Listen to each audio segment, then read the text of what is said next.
밤 9시 50분. 춘천의 한 아파트에 불이 났다는 신고를 받고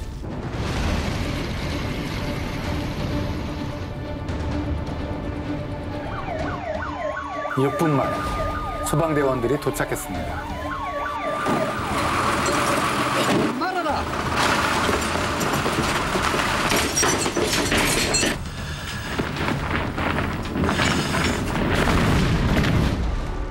(5층짜리) 아파트의 3층이었습니다. 들어가서 보니까 불길은 이미 이제 사그라들어 있었고요. 연기만 조금 나고 있는 상황이었어요. 그런데 안방 침대 위에 나체 상태의 여성이 무릎을 구부린 채 엎드려 있었습니다. 화재 당시에 남편은 집에 없었습니다. 돌아와 보니까 집은 불타 있고 아내는 사망해 있었던 거죠.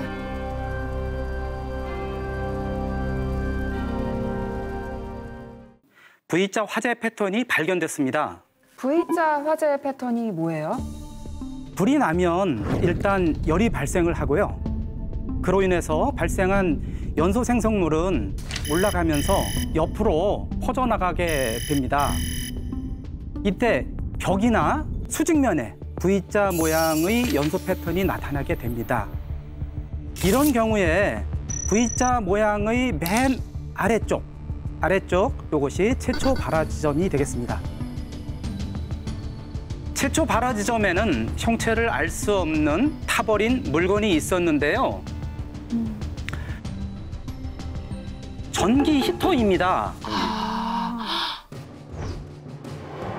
보호 철망에는 천이 눌어붙어 있었고요. 주변에는 타다 남은 옷과 이불이 널려 있었습니다. 그리고 바로 뒤에 책상 의자가 있어서 함께 불에 탔습니다. 남편은 이렇게 말을 했어요. 아내가 평소에도 이 전기 히터 근처에다가 빨래를 잘 널어 놓는데 이날도 빨래가 널려 있었습니다. 방화는 아닌 거네요? 하지만 단정 지을 수는 없었습니다. 화재 현장의 희신은 출입구나 불이 시작된 곳에서 가장 멀리 있는 반대 방향에서 발견이 됩니다. 이 화재 당시 거실을 통해 충분히 밖으로 나갈 수 있었는데요. 희신은 불길이 일어난 안방 침대 위에서 발견이 됐습니다.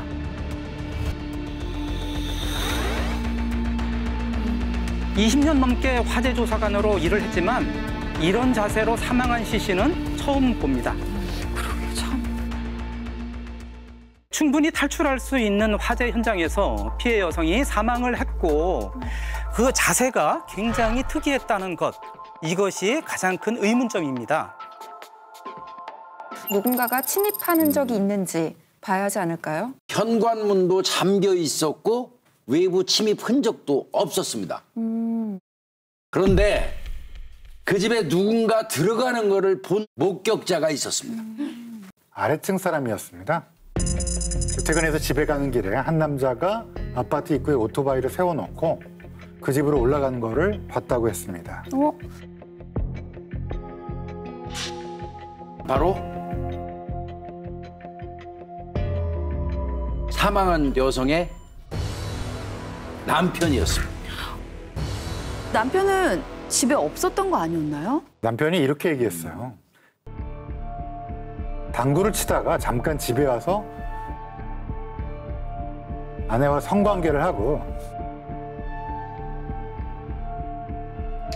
같이 홍차를 마셨습니다. 그리고 아내가 잠든 걸 보고 다시 당구를 치러 갔습니다.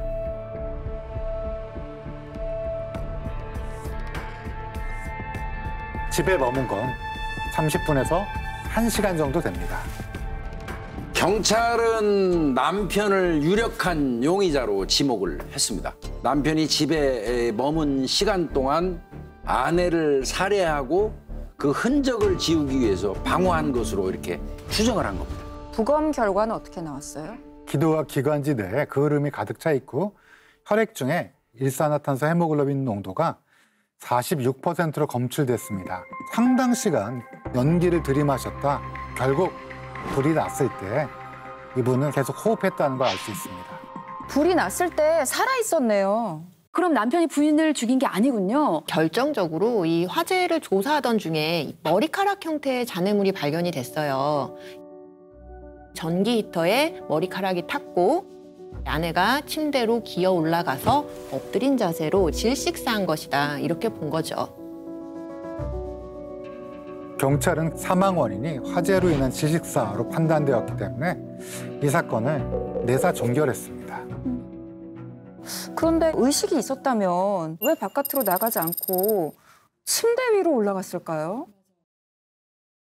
형사들도 그 부분이 계속 의문이었던 겁니다. 그래서 5개월 만에 재수사를 결정합니다.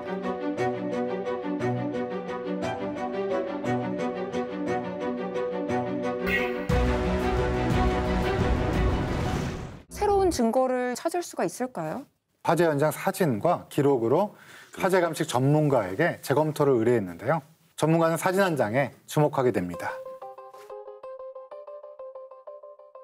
발 뒤꿈치만 깨끗하네요. 처음부터 침대 위에 이 자세 그대로 있었다는 것을 의미합니다. 근데 바닥에서 자다가 머리카락에 불이 붙었다라고 했었잖아요. 침대 위 시신의 머리맡에 보이는 이 검은 가루가 머리카락이 탄 흔적입니다. 최초 감식에서 바닥에 이와 유사한 형태의 잔해물이 있었기 때문에 바닥에서 잠을 잤다고 했는데요. 발견 당시를 보시면 시신의 왼쪽 발끝에만 이렇게 덮여 있었습니다.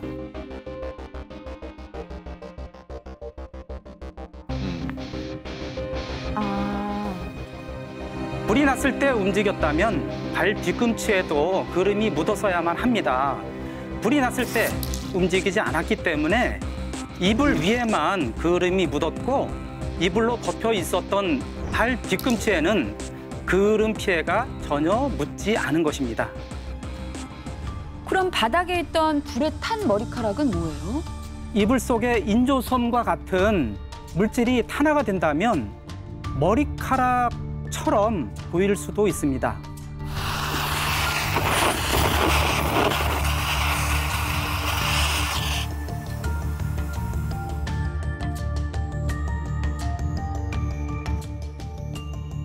아, 머리카락이 아닐 수도 있겠군요, 그러면. 전기 히터 근처 바닥에 이불이 있었던 것으로 봐서 인조 이불솜이 불에 탄 것으로 보입니다. 피해 여성은 화재 발생 초기부터 사망할 때까지 침대 위에서 전혀 움직이지 않은 것입니다.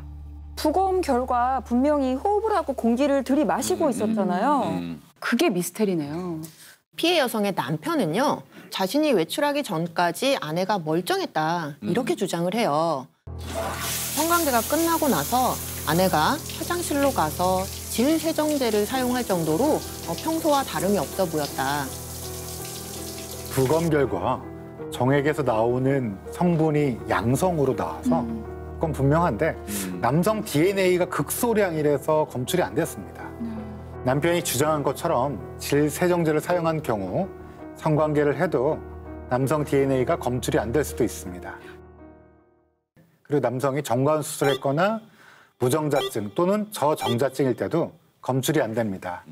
신체 감정 결과 남편은 과소정자증이었습니다. 남편이 거짓말을 했을 수도 있는 거네요. 남편이 좀 수상한 것 같기도 하고 아닌 것 같기도 하고 좀 애매합니다.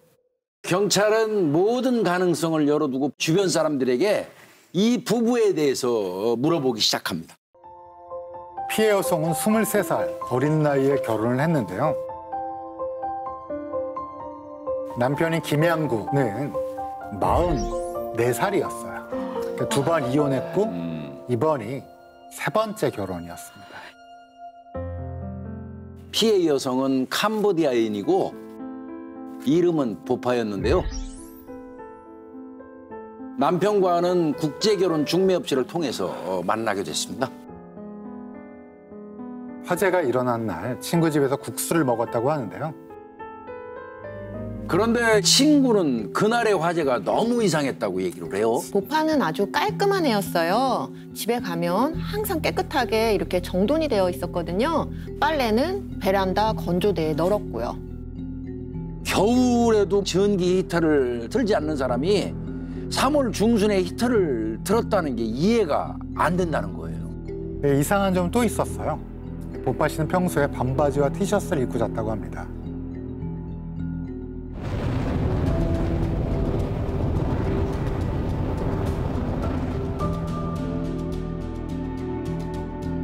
저도 좀 이게 이상했습니다.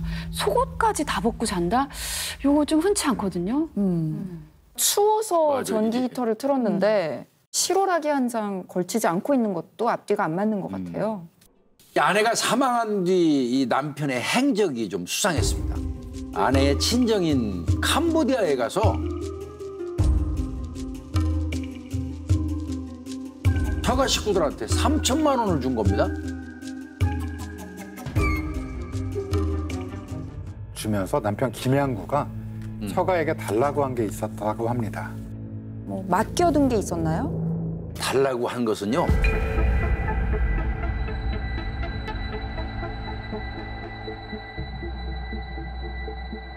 처제였습니다. 처제? 아, 그 아내의 친여동생이요? 처제를 왜 달라고 해요?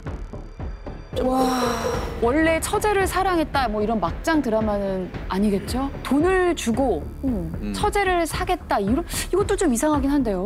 3천만 원은 어디서 난 거예요? 큰 돈인데? 아내의 사망보험금이었습니다. 보험회사 한 군데에서 1억 2천만 원을 받았다고 해요.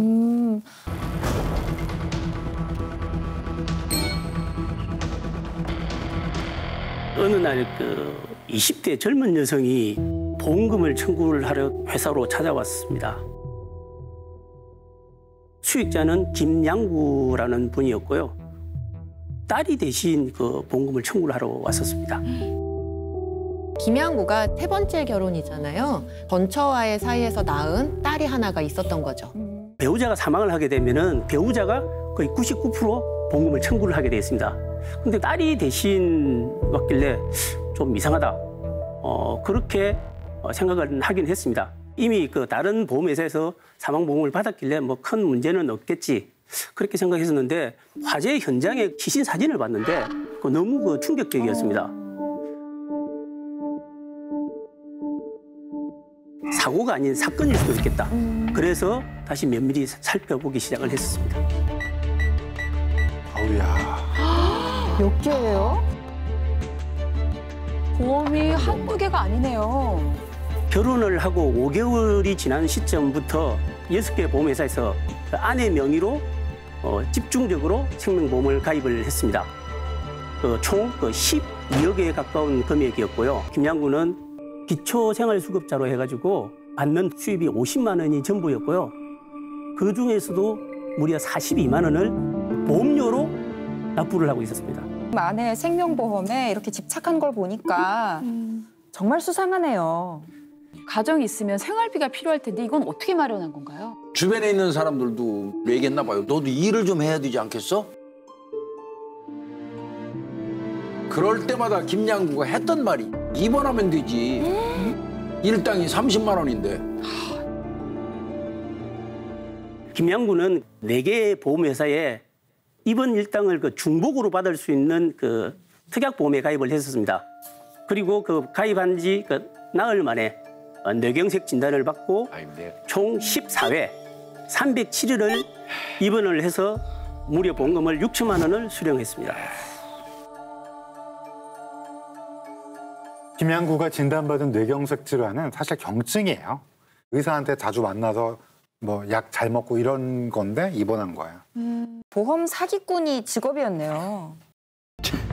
이런 식으로 그 보험 사기를 통해서 생활비를 충당했던 것으로 보여지고요. 더 대범해져서 살인이나 더 큰 강력 범죄로 옮겨가는 그런 성향이 있거든요. 그래서 저희가 보신 끝에 경찰에 제보를 하게 되었습니다. 아, 그래서 이미 내사 종결된 사건을 5개월 만에 다시 꺼내서 재수사를 하게 된 거였네요. 범행 동기만큼은 확실하네요. 사망보험금 12억. 남편 김양구의 행적을 추적하던 경찰이요. 이들 부부를 소개해준 국제결혼 중매업자를 만나게 됩니다. 이 중매업자는요. 김양구가 유독 기억에 남는다라는 말을 해요. 달라서. 보통 남성들이 예쁜 여성을 소개해달라고 하거든요. 그런데 이 사람은 외모는 필요 없다면서 약하고 작은 여성을 소개해달라고 했습니다. 이건 좀 섬뜩한데요? 그리고 석 달 뒤죠. 정말 섬뜩한 일이 벌어졌습니다. 평소에 요리도 잘하지 않던 이 남편이요. 한밤중에요. 족발을 만들겠다라고 하면서 가스레인지에 불을 켜고 냄비를 올려둔 채로요. 외출을 한 겁니다. 보파 씨는 잠에 들어 있었고요. 근데 다행히 보파 씨가 연기 때문에 숨이 막혀서 일어났고 불을 꺼서 큰 참사를 면했습니다. 김양구는 자신의 계획에 어떤 구멍을 발견한 것 같습니다. 다음번에는 이 구멍을 메울 방법, 즉 아내가 잠에서 깨지 않도록 할 방법을 찾았던 겁니다. 보파 씨에게서 수면제 성분이 검출되었는데요. 의식을 잃거나 혼수 상태 정도에 빠질 수 있는 정도의 양이라고 생각하시면 될 것 같아요. 화재 발생 3일 전에 이 남편 김양구가 수면제 14정을 처방받은 사실도 밝혀졌습니다. 모든 증거가 한 사람을 가리키고 있는 것 같습니다. 하지만 여전히 스모킹 건은 없는 상태죠. 의도적 방화라는 것을 입증하려면 불이 나는 것을 확인한 다음에 남편 김양구가 이제 밖으로 나갔다는 거, 이거를 이제 입증해야 됩니다. 방화의 스모킹건을 찾기 위해서 전기 히터 근처에 옷이나 이불이 있는 경우에 불이 붙는 데 걸리는 시간을 직접 실험하기로 했습니다. 당시 현장에 있었던 것과 같은 전기 히터가 필요했는데요. 절판된 제품이었습니다. 아, 그럼 이제 어떻게 하죠? 그래서 이 실험만을 위해서 10년 만에 다시 제작을 했습니다. 어렵게 당시 사건 현장을 재현해서 불이 어떻게 났는지를 시뮬레이션 했는데요. 먼저 전기 히터와 옷, 이불 사이의 간격을 5cm, 10cm 떨어뜨리고 전기 히터를 켰습니다. 아무리 기다려도 불이 붙지 않았습니다. 어떤 조건이 돼야지 불이 붙던가요? 전기 히터에 옷과 이불을 완전히 접촉한 실험을 보시죠.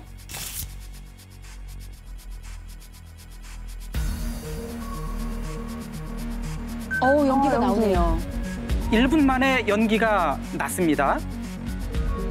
14분이 지나니까 옷과 이불에 불이 붙기 시작을 했습니다. 18분 후에는 완전 연소가 됐습니다. 따라서 인위적으로 전기 히터에 옷을 완전히 접촉해야만 화재가 발생을 한다는 결론을 얻을 수 있었습니다. 남편이 전기 히터 주변에 빨래를 널어놔서 불이 붙었다라고 했었는데 그 말은 거짓으로 판명이 됐네요. 남편이 집에 머물렀다는 그 1시간이면 불을 내기 위해서 세팅을 하고 불이 붙는 것까지 충분히 확인할 수 있는 시간이 되는 것이죠. 범인이 치밀하게 계획을 세웠다는 또 다른 증거가 있습니다. 전기 히터 뒤에 있는 이 의자입니다.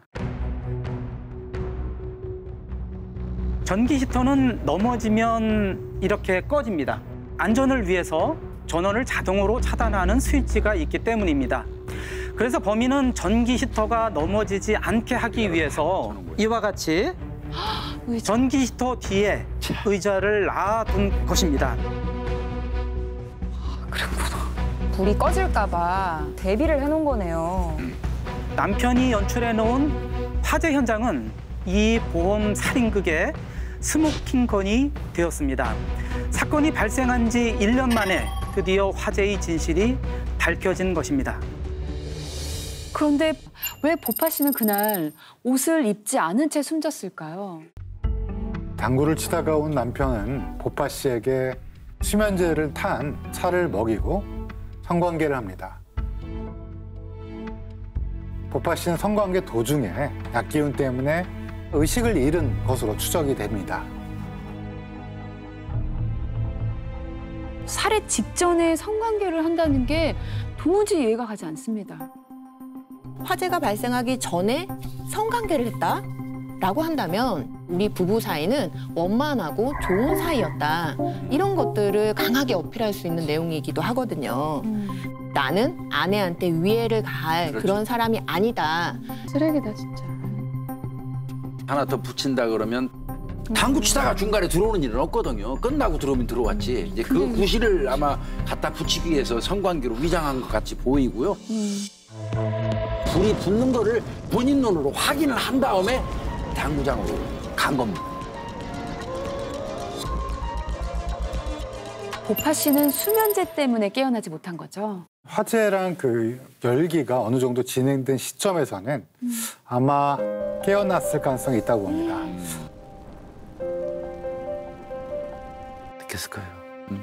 다만 각종 유해가스가 많이 나오거든요. 여기에 중독된 상태에서는 몸을 제대로 움직일 수 없었을 거예요. 몸을 일으켜 세우고 싶은데 그럴 수 없고 본능적으로 방어를 하기 위해서 얼굴을 묻고 미세하게 움직이면서 아마 마지막으로 저런 자세가 나오지 않았을까.